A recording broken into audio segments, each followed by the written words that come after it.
So let's start our topic. Today I am discuss about proposal. It means प्रस्ताव. आज हम पढ़ने वाले हैं प्रस्ताव और क्या स्वीकृति एंड देख लेंगे क्या क्या जो हमारे इसमें टॉपिक हैं कवर होने वाले हैं. आपकी डिमांड पर मैं ये वीडियो बना रही हूँ. आपने बोला था कमेंट में कि मैं इस पर वीडियो बनाऊँ एंड अगर प्लीज़ हेल्पफुल लगे तो चैनल को सब्सक्राइब कर लें एंड वीडियो को लाइक कर दें एंड कमेंट भी करके बता दें.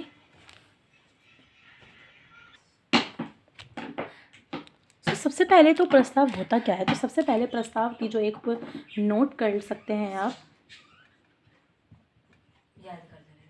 प्रस्ताव जो हमारा कॉन्ट्रैक्ट होता है, हमारी जो संविदा होती है, संविदा का क्या है महत्वपूर्ण, क्या कह सकते हैं, महत्वपूर्ण या आवश्यक क्या है तत्व है, लक्षण है, जो भी हम कह सकते हैं. एक जैसे मैंने आपको वैलिड कॉन्ट्रैक्ट भी पढ़ाए थे तो सबसे पहले मैं आपको यही बात बताई थी कि उसमें क्या होता है, प्रपोजल होता है. जब कोई भी कॉन्ट्रैक्ट वैलिड होगा तो वैलिड कॉन्ट्रैक्ट में सबसे पहले क्या होगा, प्रपोजल होगा. तो आज मैं आपको प्रपोजल अच्छे से डिफाइन करने वाली हूँ कि प्रपोजल क्या होता है. तो सबसे पहले तो आप यही बात याद रखेंगे कि जो प्रस्ताव होता है, जो प्रपोजल है हमारा, वो हमारे कॉन्ट्रैक्ट का, इट मीन्स हमारी संविदा का क्या है, एक महत्वपूर्ण तत्व है. सो एक्ट हम कौन सा पढ़ रहे हैं, हम पढ़ रहे हैं हमारा इंडियन कॉन्ट्रैक्ट एक्ट 1872, हमारा भारतीय संविदा अधिनियम 1872. तो हम धारा के हिसाब से ही पढ़ते हैं डेफिनेशन की किस में क्या दिया गया है. तो इससे हमारे जो क्या है, हमारे जो कॉन्ट्रैक्ट फर्स्ट में हमें सेक्शन दिए होते हैं 1 to 75, 1 से लेके 75 तक जो हमें सेक्शन करने होते हैं वो भी हमारे यहाँ कंप्लीट हो रहे हैं. एंड कैसे कैसे क्वेश्चन आएगा, कैसे आपको आंसर करना है, वो भी हम यहाँ पे लर्न कर रहे हैं. तो अब हम क्या करते हैं, जो हमारा क्या है इंडियन कॉन्ट्रैक्ट एक्ट 1872, इसका सेक्शन कौन सा सेक्शन है हमारा 2A, जो क्या चीज़ डिफाइन करता है. तो 2A में डिफाइन किया गया है क्या, हमारा प्रस्ताव. एक चीज़ और, नोट्स की मैं बात करने वाली हूँ. तो जो हमारे नोट्स हैं, नोट्स क्या होते हैं, देखो हम कहीं से बुक पे भी हमें कंटेंट मिल जाता है और हम मॉडल्स वगैरह भी ले लेते हैं, नेट से हम निकाल सकते हैं, हमें कहीं से भी कंटेंट मिल सकता है. तो ये जो नोट्स होते हैं इसकी क्या वैल्यूएबल नोट्स कब होते हैं, वैल्यूएबल नोट्स की जो वैल्यू होती है वो जब होती है जब आपने, जैसे कि मैं आपको ये पढ़ा रही हूँ तो आपकी कितना समझ में आता है, आप इसको अपनी ही लैंग्वेज में लिखें. ये जैसे मैं आपको बिल्कुल ही जनरल लैंग्वेज में आपको पढ़ा रही हूँ, सिखा रही हूँ, तो आप इसको राइट डाउन करें क्या आपके समझ में आया है. तो आप जो ये राइट डाउन करेंगे, सबसे वैल्यूएबल जो नोट्स होते हैं वो यही होते हैं. तो आप चाहे तो साथ साथ बना सकते हैं, जैसे मैं आपको डिफाइन कर रही हूँ, आप साथ साथ इसे ऐसे ही लिख सकते हैं. सबसे पहले आपने हेडिंग डालनी है प्रपोजल, देन आपने ये पॉइंट ऊपर डालना है, प्रस्ताव संविदा का महत्वपूर्ण तत्व है. मैं थोड़ी आराम से ऐसे ही आपको अच्छे से समझाती हूँ, आप साथ के साथ नोट्स भी अपने प्रिपेयर कर सकते हैं. एंड अब आप ग्रेजुएशन लेवल पर स्टडी कर रहे हैं तो ग्रेजुएशन लेवल पे जो मोस्टली स्टडी जो होती है, जो सिलेबस हमारा होता है वो बहुत ही वाइड होता है, बहुत बड़ा हमें सिलेबस कवर करना होता है. और आपके पास आपको अगर आलस भी आता है नोट्स बनाने में, तो सबसे पहले आप चीज़ों को जब कोई एक्सप्लेन करता है तो उसे अपने माइंड में तभी के तभी स्टोर करना सीखें, उसे लर्न करना सीखें. जैसे मैंने आपको ये बताया है, तो ये एक स्टोरी की तरह आपके माइंड में एकदम क्या हो जाना चाहिए, एकदम आपके माइंड में सेट हो जाना चाहिए. एंड देन अगर आपके सामने कोई कॉपी आए या आपसे कोई क्वेश्चन करे तो आपको ये आंसर आराम से ईजी वे में बता देना है. एंड दूसरी बात ये है कि जैसे मैं आपको बिल्कुल क्या है, बिल्कुल इजी लैंग्वेज में बताती हूँ, जर्नल वे में मैं आपको बिल्कुल समझाती हूँ, तो आप अपनी जो एग्ज़ाम की जो कॉपी है उसमें ऐसे भी राइट डाउन आप कर सकते हैं. कोई वो नहीं है कि आपको जो बुक की लैंग्वेज लिखनी है, आपको मॉडल्स की लैंग्वेज लिखनी है, आप ये लैंग्वेज भी यूज़ कर सकते हैं. एंड साथ के साथ आप नोट्स भी बना सकते हैं. सो अब हमारा क्या है, जो हमारा इंडियन कॉन्ट्रैक्ट एक्ट 1872 है, उसका जो सेक्शन है क्या है 2A. तो उसमें किसको डिफाइन किया गया है, प्रस्ताव को. तो क्या कहता है, तो ध्यान से सुनिए और मैं राइट डाउन कर रही हूँ, आप भी राइट डाउन भी कर सकते हैं. जब एक व्यक्ति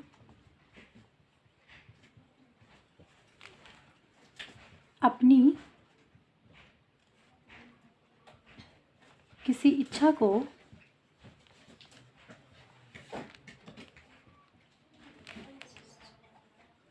दूसरे व्यक्ति के सामने इस आशय से प्रकट करता है। तो ये तो होता है हमारा क्या प्रस्ताव। क्या है हमारा प्रस्ताव? जब एक व्यक्ति अपनी किसी इच्छा को करने या ना करने की जो उसकी इच्छा है वो दूसरे व्यक्ति के सामने इस आशय से, मतलब आशय यही होना चाहिए कि सामने वाले को उस पर क्या लेनी है, उसे स्वीकृति लेनी है, सहमति लेनी है, स्वीकृति लेनी है। तो सामने वाला उस पर तो स्वीकृति दे देगा या उसे क्या कर देगा, मना कर देगा। और इसका हम सेक्शन याद रखेंगे। किस सेक्शन में देखा, ये 2A में प्रस्ताव को क्या किया गया है, डिफाइन किया गया है। और डेफिनेशन क्या है हमारी, ये रही हमारी डेफिनेशन। वैसे तो मैं उम्मीद करती हूँ कि आपको ये कि याद हो गया होगा, लर्न हो गया होगा। नहीं तो आप इसको अपनी कॉपी में राइट डाउन भी कर सकते हैं। एक बात और है, आज जो मैं आपको ये जो प्रस्ताव जो प्रपोजल कराने वाली हूँ, आपका लॉन्ग क्वेश्चन आए, शॉर्ट आए, वेरी शॉर्ट आए, कुछ भी हो, आप इसमें से अटैम्प्ट कर सकते हैं। और लॉन्ग में आपसे कुछ भी पूछा जाए, सभी के आंसर आपको इस मेरे आंसर में मिलने वाले हैं और आप साथ साथ राइट डाउन भी कर सकते हैं। प्रकट करता है कि वह सामने वाले की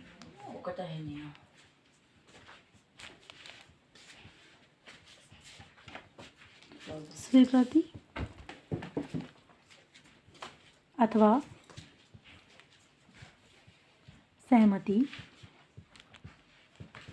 चाहता है। तो जो हमारा क्या है, हमारा भारतीय संविदा अधिनियम 1872 का जो हमारी क्या है, हमारा जो धारा 2A जो है 2K वो क्या कहती है, 2K वो क्या कहती है, कहती है कि जब एक व्यक्ति अपनी किसी इच्छा को दूसरे व्यक्ति के सामने इस आशय से प्रकट करता है कि वह सामने वाले की उस पर स्वीकृति या सहमति चाहता है। और क्या इच्छा, कुछ करने या ना करने की जो इच्छा होती है उसकी, सॉरी मैं यहाँ पर लिखना भूल गई हूँ, कुछ क्या करने की इच्छा, कुछ करने या ना करने की इच्छा। अब जैसे पर्सन है ए, सेकंड है पर्सन बी। अब ए जो है वो बी के सामने प्रपोजल रखता है। इट मीन्स अब वो बी से कहता है कि मुझे जो है तुम्हारी ये बुक, ये डायरी क्या है वो चाहिए। तो ए ने बी से ये चीज़ सामने कहा है कि मुझे तुम्हारी ये चाहिए। तो अब बी पे डिपेंड करता है कि बी उसको एक्सेप्ट करे या डिनाई कर दे। इट मीन्स या तो वो कह दे कि ठीक है या फिर वो कर दे मना। तो यहाँ पर जो स्वीकृति है, जो सहमति है वो किसकी होगी, बी की। और प्रपोजल रखने वाला कौन है, ए। तो ए ने किसके सामने प्रपोजल रखा है, बी के सामने। तो हमने हमारी डेफिनेशन देख लिया है कि प्रस्ताव होता क्या है। सेकंड हम जो देखेंगे वो क्या देखेंगे, देखो स्टूडेंट्स, या तो हम कह सकते हैं कि वैध जो हमारा लीगल प्रपोजल है उसके लक्षण, या हम इसे कह सकते हैं आवश्यक तत्व, विशेषताएं भी कह सकते हैं हम इसे, या हम इसे प्रस्ताव के लक्षण, विशेषताएं, उसका तत्व, महत्व या विशेषताएं, कुछ भी हम कह सकते हैं। मतलब जो प्रस्ताव होता है उसकी शर्तें क्या होती हैं, कब होता है प्रस्ताव, क्या क्या चीज़ें हैं जो प्रस्ताव को बनाती हैं, प्रस्ताव में क्या क्या होना ज़रूरी है जिसके बिना प्रस्ताव नहीं होगा। तो फर्स्ट है हमारा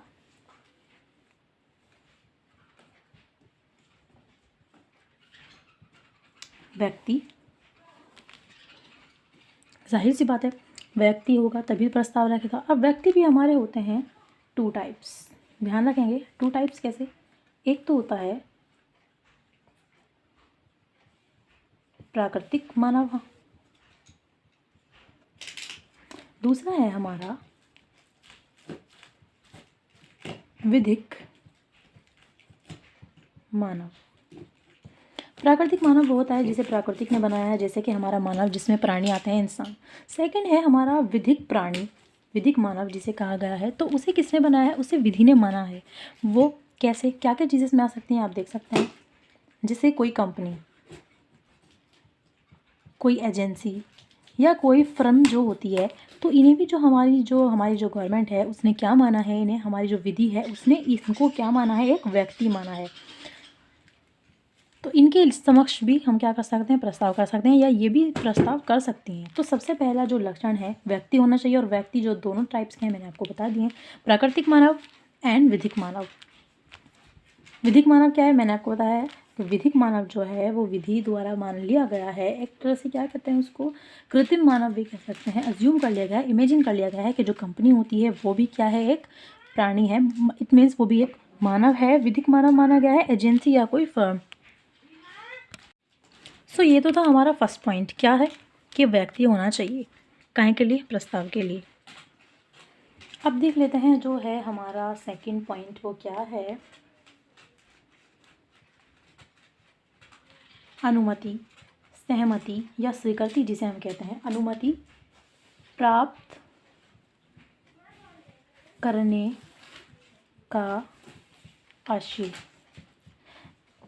जैसे कि डेफिनेशन में मैंने आपको डिफाइन किया है क्या, कि जो व्यक्ति है वो सामने वाले के सामने अपनी इच्छा इसी आशय से रखता है, उसका जो इंटेंशन है, उसकी जो आशय है वो यही है कि सामने वाला उसे क्या कर दे, उसे अनुमति दे दे, उस बात पे एग्री हो जाए, उस बात को स्वीकार कर ले, उसे एक्सेप्ट कर ले। तो इसीलिए जो सेकंड पॉइंट है वो क्या है, अनुमति प्राप्त करने का आशय होना चाहिए कि मैं सामने वाले को प्रस्ताव इसी उससे दे रहा हूँ कि वो क्या करे, उस पर अपनी अनुमति प्रदान करे। थर्ड पॉइंट है हमारा निश्चितता, सर्टेनिटी। तो निश्चितता हमारी क्या बताई गई है, निश्चितता है हमारी मतलब जो प्रपोजल है हमारा वो निश्चित होना चाहिए। जैसा कि मैंने आपको वॉइड एंड वैलिड कॉन्ट्रैक्ट में पढ़ाया था, हमारी जो भारतीय संविदा अधिनियम की कौन सी धारा है, 29, इस बात को डिफाइन करती है। अगर निश्चित नहीं होती तो जो हमारी धारा जो हमारी क्या है 29 है वो क्या डिफाइन करती है, 29 धारा ये बताती है जो करार जो हमारे एग्रीमेंट हैं वो निश्चित नहीं होते, वो अनिश्चित होंगे तो वो वॉइड हो जाएंगे। जैसे मैंने आपको एग्जांपल भी दिया था, ए पार्टी ने बी पार्टी के साथ क्या वो उसको प्रस्ताव किया है, क्या कॉन्ट्रैक्ट दिया है कि मैं तुम्हारा जो हाउस है वो क्या करना चाहता हूँ, ख़रीदना चाहता हूँ। अब इसने कहा है 10 लाख या 15 लाख, तो यहाँ पे क्या हो गई, एक पॉइंट यहाँ पे 10 है, एक यहाँ 15 है, मतलब हम लाख माने कि जो तुम्हारा होम है, रूम है, जो भी है, 10 लाख या 15 लाख का वो उसे क्या करना चाह रहा है, ख़रीदना चाह रहा है। तो उसने एक पर्टिकुलर चीज़ नहीं बताई है 10 या 15, तो यहाँ पे क्या है, यहाँ पे अनिश्चितता हो गई, निश्चित नहीं है। तो वही बात यहाँ पे कही गई है, साफ साफ जो प्रस्ताव है उसमें निश्चित होना चाहिए कि अमाउंट क्या रहेगी, या जो पूरी प्रोसेस है, जो भी हमारी व्यवस्था रखेंगे हम, जो हमारे कॉन्ट्रैक्ट में चीज़ें होंगी वो सारी क्या होनी चाहिए, हमारे प्रस्ताव में निश्चित होनी चाहिए। और अनिश्चित होंगी तो जो हमारी जो धारा क्या है 29 जो धारा है वो कहती है कि वो क्या हो जाएगा, वॉइड हो जाएगा। फोर्थ वन है हमारी संसूचना। अब संसूचना हमारी क्या है, इट मीन्स हमारी कम्युनिकेशन, मतलब आपने किसी को जो प्रस्ताव दिया है, प्रस्ताव कब कंप्लीट होता है ये बात कर रहा है कि संसूचना के कारण। संसूचना क्या होती है, बात करना, कम्युनिकेशन करना। इट मीन्स आपने अगर किसी को प्रस्ताव एक लेटर के थ्रू दिया है, आपने उसे लेटर लिख के डाल दिया, तो आपका प्रस्ताव कंप्लीट हो गया जब आपने लेटर लिख के डाला? नहीं, आपका जो प्रस्ताव है वो कब कंप्लीट होगा, जब जो लेटर है जिसको आपने भेजा है वो उसे क्या करेगा, रिसीव करेगा, और वो उसके ज्ञान में आ गया है, वो अब उसने पढ़ लिया है, उसकी नॉलेज में आ गया है कि हाँ उसे वो लेटर मिला है और उसने वो पढ़ा है, तब जाके जो आपका प्रस्ताव है, आपका जो प्रपोजल है वो क्या होगा, वो कंप्लीट होगा। इस बात को हमारी डिफाइन किया गया है सेक्शन 4, धारा 4 हमारी इस बात को बताती है। अब हम चलते हैं कि जो प्रस्ताव होना चाहिए वो कैसा होना चाहिए, वैध। जो आशय है, जो प्रस्ताव है वो कैसा होना चाहिए, वैध होना चाहिए। वैध कैसा होता है, और जो है ये सब, ये मैंने एक वीडियो बनाई है वॉइड एंड वैलिड कॉन्ट्रैक्ट की, जो मैंने वीडियो बनाई है उसमें मैंने आपको साफ साफ बताया है कि जो वैध होता है वो क्या होता है, और जो अवैध हमारा जो आशय है वो क्या होता है। वैलिड एंड वॉइड कॉन्ट्रैक्ट में मैंने आपको बताया है, तो आप उसमें देख सकते हैं।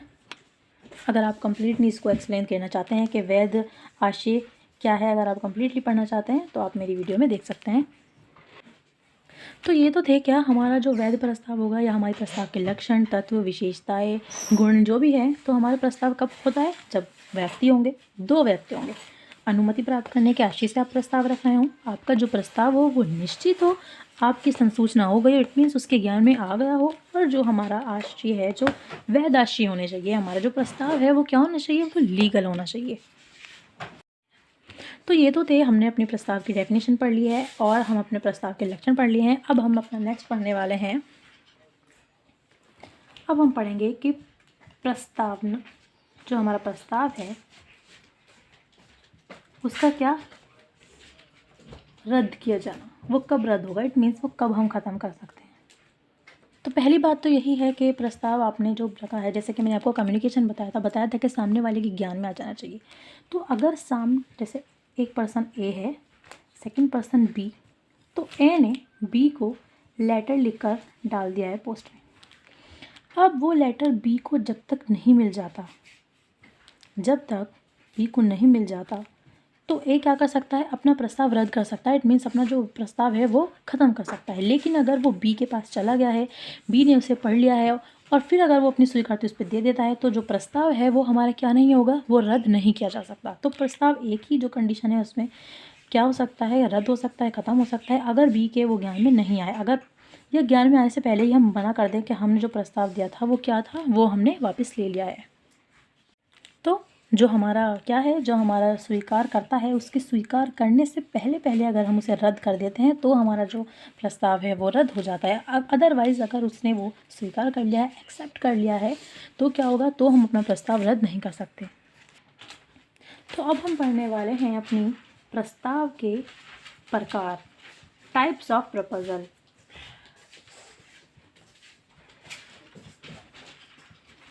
तो देख लेते हैं हमारे जो टाइप्स हैं। फर्स्ट वन है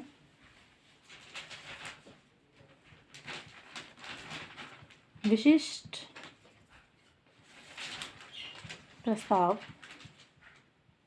मैं डिफाइन कर रही हूँ, आप राइट डाउन करना चाहते हैं साथ साथ राइट डाउन कर सकते हैं। तो विशिष्ट जो प्रस्ताव होता है वो क्या होता है, विशिष्ट प्रस्ताव कहता है कि उस प्रस्ताव को कहते हैं जो किसी व्यक्ति या व्यक्ति के समूह, इट मीन्स हम ग्रुप कह सकते हैं, कोई ग्रुप है, कोई व्यक्ति है ए या फिर कोई ग्रुप है जिसमें ए बी सी है। तो ये क्या होता है कि जो किसी व्यक्ति या व्यक्तियों के समूह द्वारा किसी दूसरे व्यक्ति या दूसरे व्यक्तियों के समूह को क्या किया जाता है, कोई प्रस्ताव रखते हैं, कोई बात करते हैं, इच्छा रखते हैं अपने उसकी स्वीकार करने के लिए। जैसे ए ने या तो क्या, एक व्यक्ति दूसरे व्यक्ति के सामने प्रस्ताव रखता है, या एक व्यक्तियों का समूह एक व्यक्ति के सामने प्रस्ताव रख रहा है, या फिर एक व्यक्ति के समूह के आगे प्रस्ताव रख रहा है। इट मीन्स व्यक्ति के सामने या व्यक्तियों का समूह व्यक्तियों के समूह के सामने क्या रखता है, जब कोई प्रस्ताव रखता है तो वो कौन सा प्रस्ताव कहलाता है, विशिष्ट प्रस्ताव। इट मीन्स ये एक हमारा नॉर्मल सा प्रस्ताव है, जैसे मैंने डेफिनेशन में बताया था। तो जैसे ए ने बी के सामने प्रस्ताव रखा है कि मैं तुम्हारा हाउस खरीदना चाहता हूँ, तो ये कौन सा एक नॉर्मल सा प्रस्ताव है, क्या प्रस्ताव कहेंगे इसको, विशिष्ट प्रस्ताव। अब दूसरा जो क्या है वो है हमारा अभिव्यक्त प्रस्ताव, एक्सप्रेस ऑफर या प्रपोजल जिसे हम कह सकते हैं। तो अभिव्यक्त प्रस्ताव क्या होता है, जब कोई व्यक्ति किसी को क्या कर या तो बोलकर या लिखकर, दोनों ही कंडीशन में, दोनों ही सूरतों में जब एक प्रपोजल भिजवाता है, मतलब या तो उसने खुद बोला है कि मैं तुम्हारा हाउस से मतलब ख़रीदना चाह रहा हूँ, बाय करना चाह रहा हूँ, या वो एक लेटर के थ्रू, या उसने मैसेज किया है, कुछ भी ये टैक्स किया है, तो जब या तो बोलकर या लिखकर उसने उसको प्रस्ताव दिया है, तो वो कौन सा प्रस्ताव कहलाएगा, अभिव्यक्त प्रस्ताव। यहीं पे नेक्स्ट वन पे हम बात करते हैं विवक्षित इम्प्लाइड ऑफर या इम्प्लाइड प्रपोजल, जिसे हम बोल सकते हैं विवक्षित प्रस्ताव। तो विवक्षित प्रस्ताव क्या होता है, सेम इसका उल्टा। यहाँ पे तो हमने बोलकर या लिखकर जो है वो प्रस्ताव किया था, अब विवक्षित में है ना ही तो यहाँ पर बोला जाएगा और ना ही यहाँ पर लिखा जाएगा। अब कैसे होगा, मैंने आपको इंग्लिश में कम्युनिकेशन स्किल्स पढ़ाया था एंड वर्बल नॉन वर्बल, तो वही वाली यहाँ पे बातें मैं आपको बता देती हूँ। अब विवक्षित होता है कि ना ही तो हमने बोला है ना ही हमने लिखा है। अब कैसे प्रस्ताव क्या है, एक चीज़ और होती है, आपने सुना हो बॉडी लैंग्वेज। बॉडी लैंग्वेज क्या होती है, आपने मोस्टली देखा होगा, जब आप अगर बोलते नहीं हैं या लिखते नहीं हैं कोई चीज़, तो आप किसी को अपनी आंखों के इशारों से कोई बात बताते हैं, आई कांटेक्ट जिसे कहते हैं। आप अपने हैंड का यूज़ करके किसी को डायरेक्शन बता सकते हैं, ऐसे करते हैं ना, ऐसे ऐसे या ऐसे, आप ऐसे कुछ करते हैं, तो वो सारा का सारा कौन सा प्रस्ताव होता है, विवक्षित प्रस्ताव। तो हमारा जो प्रस्ताव है वो विवक्षित भी हो सकता है। बॉडी लैंग्वेज मैंने जैसे बताया है, आई कांटेक्ट या हैंड, या आप अपने नेक को जैसे राइट टू लेफ़्ट या लेफ़्ट टू राइट आप इस तरह से करके किसी को हाँ या ना में जवाब देते हैं, या आंखों से जवाब देते हैं, या डायरेक्शन से आप बताते हैं, तो वो कौन सा कहलाता है? विवक्षित प्रस्ताव। नेक्स्ट वन हमारा क्या है? पार करने वाला प्रस्ताव। तो पार करने वाला प्रस्ताव क्या होगा हमारा? क्रॉस ऑफर या क्रॉस क्या प्रपोजल जिसे हम बोलते हैं, कैसे होता है? जैसे देखो, ए ने बी को एक लेटर लिख दिया है कि वो उसकी बाइक खरीदना चाह रहा है, ठीक। और वहीं सेम बी ने भी एक लेटर लिख लिया है कि वो उसे अपनी बाइक बेचना चाह रहा है। तो जो प्रपोज़ल था बी के लिए ए की तरफ से, वही प्रपोज़ल बी की तरफ से ए की तरफ चला गया है, और दोनों क्रॉस बन गया ना। क्रॉस, ए ने बी को जो बात बोली, बी ने भी ए को वही प्रस्ताव दे दिया। दोनों का जो प्रस्ताव था वो सेम था, और क्या हो गया? प्रस्ताव हो गया। और यहाँ पर क्या मान जाती है? ये स्वीकृति भी मान जाती है। यहाँ पर जो प्रस्ताव है वो स्वीकृत हो गया, दोनों के क्या करते ही? प्रस्ताव करते ही। एंड नेक्स्ट वन हमारा क्या है? नेक्स्ट वन हमारा होता है प्रति प्रस्ताव। इसमें क्या होने वाला है? जैसे एक पार्टी है हमारी एक्स, एक पार्टी है हमारी वाई।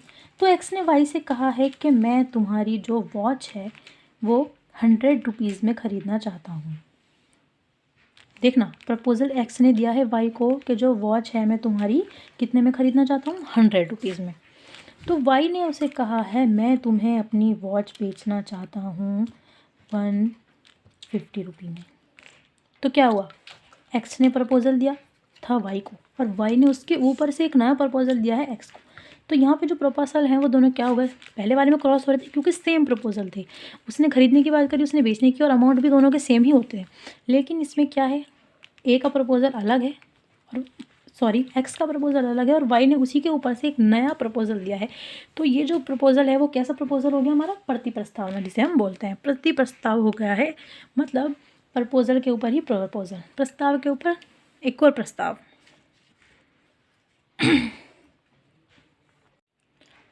तो नेक्स्ट वन है हमारा सामान्य प्रस्ताव। सामान्य प्रस्ताव क्या होता है? जैसे कि हम पहले वाले में बात कर रहे थे कि एक व्यक्ति से दूसरे व्यक्ति को प्रपोज़ल किया जा सकता है, या एक व्यक्तियों के समूह से दूसरे व्यक्ति के समूह को या व्यक्ति को प्रपोज़ल दिया जा सकता है। अब यहाँ क्या होता है? यहाँ पे होता है कि एक साथ बहुत सारे लोगों को प्रपोज़ल दिया जा रहा है। कैसे? एग्जाम्पल और कॉन्ट्रैक्ट भी हो जाता है। जैसे कि आपने रेल का क्या ख़रीदा है? आपने टिकट ख़रीदा है, ठीक। अब आपने जब रेल का टिकट ख़रीदा है तो यहाँ पे क्या प्रस्ताव है? तो जो रेल का टिकट आपने ख़रीदा है तो वो सभी के साथ, जिसने टिकट बनाया है वो सभी को ये प्रपोज़ल दे रहा है कि ये ट्रेन का जो क्या है आप टिकट ख़रीदो, और क्या ट्रेन में आपने जाना है। तो ये जो प्रपोज़ल है हमारा, ये कैसा प्रपोज़ल है? ये सिर्फ किसी एक इंसान के साथ उसने प्रपोज़ल नहीं किया है, एक इंसान के साथ उसने प्रस्ताव नहीं किया है। ये प्रस्ताव उसने सामान्य जनता, सारी ही संपूर्ण जनता के साथ प्रपोज़ल किया गया है, टिकट बना दिया गया, और कोई भी इसको क्या कर सकता है? एक्सेप्ट करे, टिकट खरीदे, एंड वो ट्रेन में जा सकता है। तो ये थे क्या हमारे types of proposal. It means हमारे जो प्रस्ताव के प्रकार हैं: विशिष्ट प्रस्ताव, अभिव्यक्त प्रस्ताव, विवक्षित प्रस्ताव, पार करने वाला प्रस्ताव, प्रति प्रस्ताव, और हमारा सामान्य प्रस्ताव। तो ये तो हुआ जी हमारा क्या, हमारा प्रस्ताव कंप्लीट। प्रस्ताव में कोई भी आपका क्वेश्चन है, ये आपका पूरा ही क्लियर हो गया है। फिर भी उसके बाद अगर कुछ आपको ऐसा लगता है या आपको कहीं और से कोई भी क्वेश्चन मिलता है तो आप कमेंट में बता सकते हैं। अब सेकंड एक बात है हमारी स्वीकृति, एक्सेप्टेंस जिसे हम बोलते हैं। तो ये क्या चीज़ होती है? तो सबसे पहले तो मैं आपको सेक्शन वाइज हमेशा बताती हूँ। तो सेक्शन है हमारा जी 2B। तो टू बी हमारा क्या कह रहा है, स्वीकृति को डिफाइन कर रहा है। कहाँ का हमारा इंडियन कॉन्ट्रैक्ट एक्ट 1872 का जो हमारी सेक्शन 2B है वो किस चीज़ को डिफाइन करता है, स्वीकृति। अब स्वीकृति क्या होती है, जैसे प्रस्ताव तो मैं आपको पढ़ा चुकी हूँ। तो ए ने जब बी को जो प्रस्ताव दिया था, अब तक तो सिर्फ प्रस्ताव की बात हो रही थी, अब बी ने उस प्रस्ताव को क्या कर लिया है, उस पर वो सहमत हो गया है, उसने उसे स्वीकार लिया है। तो अब क्या हो गई है, तो उसकी हो गई है इस पर क्या, सहमति। और जब वो उस पर सहमति हो गया है तो दोनों के बीच में एक चीज़ हो गई है जिसे हम कहते हैं वचन। और वचन जो है वो हमारा डिफाइन है सेक्शन 2C। 2C में क्या कहा है कि जो हमारा वचन है, जो वचन दे रहा है वो क्या है, वचन दाता। और जो वचन ले रहा है, जिसके साथ प्रॉमिस हुआ है, वचन है, वो हमारा क्या कहलाता है, वचन ग्राही।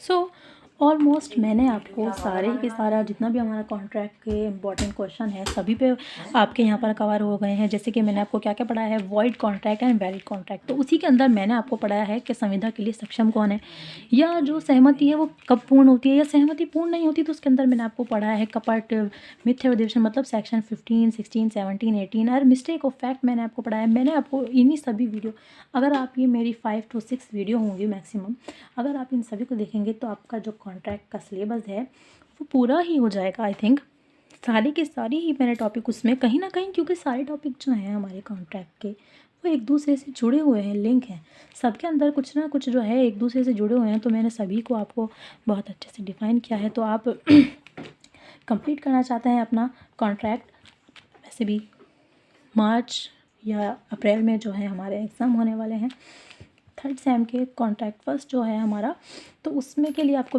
बेनिफिशियल होने वाला है इस वीडियो से। सेकंड, अगर आपको लगता है आपको कोई और टॉपिक भी चाहिए जो मैं आपको अच्छे से एक्सप्लेन करके बताऊं, तो आप मुझे कमेंट में बता सकते हैं। एंड प्लीज़ वीडियो को लाइक भी कर दिया करें अगर आपको हेल्पफुल लगती है तो एक हमारी स्टूडेंट्स हैं, मुझे भी नाम नहीं याद रहा है, उन्होंने आई थिंक कमेंट में बोला था कि कंक्लूज़न कैसे लिखना होता है। तो माय डियर स्टूडेंट, सबसे ज़्यादा जो इजी होता है वो कंक्लूज़न ही होता है। अब आप कंक्लूज़न कैसे लिखते हो, सपोज़ दैट आपको जो मैंने पूरा प्रस्ताव पढ़ा दिया है, अब आपको मैंने उसमें कंक्लूज़न नहीं बताया है। कंक्लूज़न एक्चुअली होती ही वही चीज़ है। कंक्लूज़न आप कह सकते हैं जितना भी मैंने आपको पढ़ाया है उस सब का क्या, एक शॉर्ट। आप शॉर्ट्स देखते हैं ना, शॉर्ट्स फुल, या आप जैसे कि बहुत सारे फ्रूट्स ले लो, उसके बाद उन सब का क्या निकाल दो, एक जूस। वो जो जूस का गिलास है, सारे फ्रूट्स उसी में हैं लेकिन सिर्फ एक गिलास में है।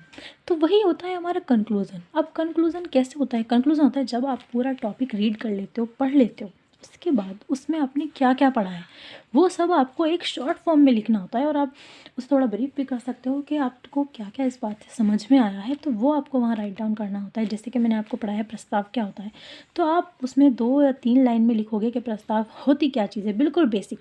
उसके बाद आप उसके लक्षण लिखोगे, उसके बाद आप क्या लिखोगे, जो मैंने आपको उसके टाइप्स बताए हैं, उसके प्रकार बताए हैं, आप उसके प्रकार लिखोगे और आपको क्या क्या उससे समझ में आया, वो सारा कुछ मिला के लिखना होता है हमारे कहाँ में, हमारे कंक्लूज़न में, हमारे निष्कर्ष में।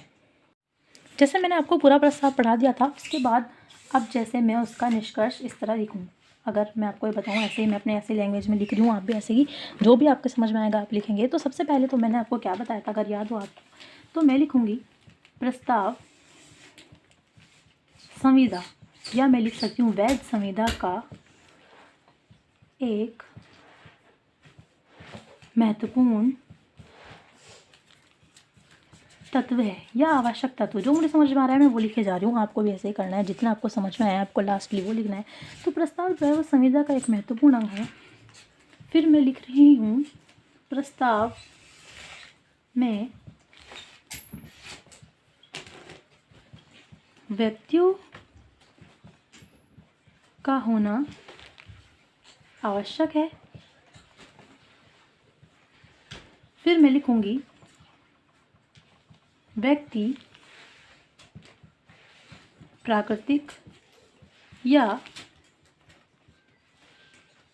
विधिक, जैसे मैंने आपको बताया था विधिक व्यक्ति, तो क्या था, व्यक्ति प्राकृतिक या विधिक व्यक्ति दोनों ही प्रस्ताव कर सकते हैं। यही बात तो सीखी हमने से, दोनों ही प्रस्ताव कर सकते हैं।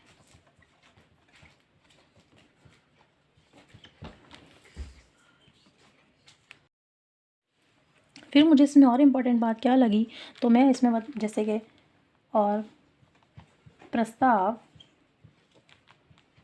विवक्षित, जैसा मैंने आपको बताया था, या मैं विवक्षित को ना लिखकर मैं इस बात को यहाँ एक्सप्लेन खोल के कर सकती हूँ। कैसे? प्रस्ताव बोलकर या लिखकर या फिर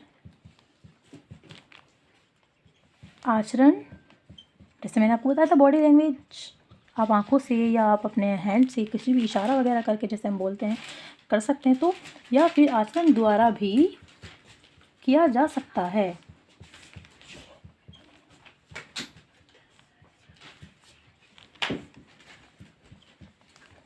ठीक है, तो जो आचरण द्वारा भी हमारा प्रस्ताव किया जा सकता है। उसके बाद प्रस्ताव क्या होना चाहिए? विधिक होना चाहिए। प्रस्ताव करने का उद्देश्य है, जो है हमारा प्रस्ताव करने का उद्देश्य भी क्या होना चाहिए? विधिक होना चाहिए। और क्या कह रहा है? विधिक के साथ साथ क्या? विधिक, और जो सामने वाला जो पक्षकार है, हमारा जो दूसरा पक्षकार है, सामने वाले, जिसे हम सामने वाला व्यक्ति हम कह रहे हैं, जो हमारी दूसरी पार्टी है कॉन्ट्रैक्ट की, विधिक सामने वाले की क्या होना चाहिए? इच्छा, या क्या उसकी, सॉरी इच्छा नहीं, सामने वाले की क्या होनी चाहिए? तो किस बेस पे कर रहे थे हम प्रस्ताव? कि सामने वाले व्यक्ति की हमें क्या लेनी है? सहमति। सहमति लेने का हमारा आशय होना चाहिए। सहमति लेने का आशय होना चाहिए। ये तो एक मैंने शॉर्ट सा आपको क्या है बना के दिखाया है कि हम इस तरह से निष्कर्ष लिखते हैं। जब हम जो चीज़ हम पूरा पढ़ लेते हैं, राइट डाउन हम कर लेते हैं, उसके बाद हमें उससे बिल्कुल मेन जनरल जो पॉइंट्स होते हैं, हाईलाइट पॉइंट्स जिसे हम बोलते हैं इंपॉर्टेंट क्या क्या होते हैं, तो वो हमें क्या होता है कंक्लूजन में लिखने होते हैं। आप इससे भी ज़्यादा कंक्लूजन इसमें हम लिख सकते हैं, जितना भी हमारे समझ में आता है हम सब कंक्लूजन लिख सकते हैं। कम से कम 1 पेज तो हम उसमें क्या कर सकते हैं, लिख ही सकते हैं।